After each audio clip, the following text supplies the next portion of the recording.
যাও, ওকে বাড়িতে পৌঁছে দিয়ে এসো। রাকেশ, তুমি ওর বাবার কাছে গিয়ে ক্ষমা চেয়ে আসবে। আমাকে কেউ জোর করে আনেনি, আমি নিজের ইচ্ছে এসেছি। আমি তোমাকেই স্বামী হিসেবে মেনে নিয়েছি।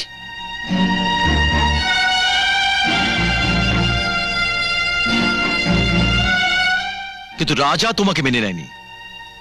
তুমি এসো, আমি তোমাকে বাড়ি দিয়ে আসছি। দাঁড়াও,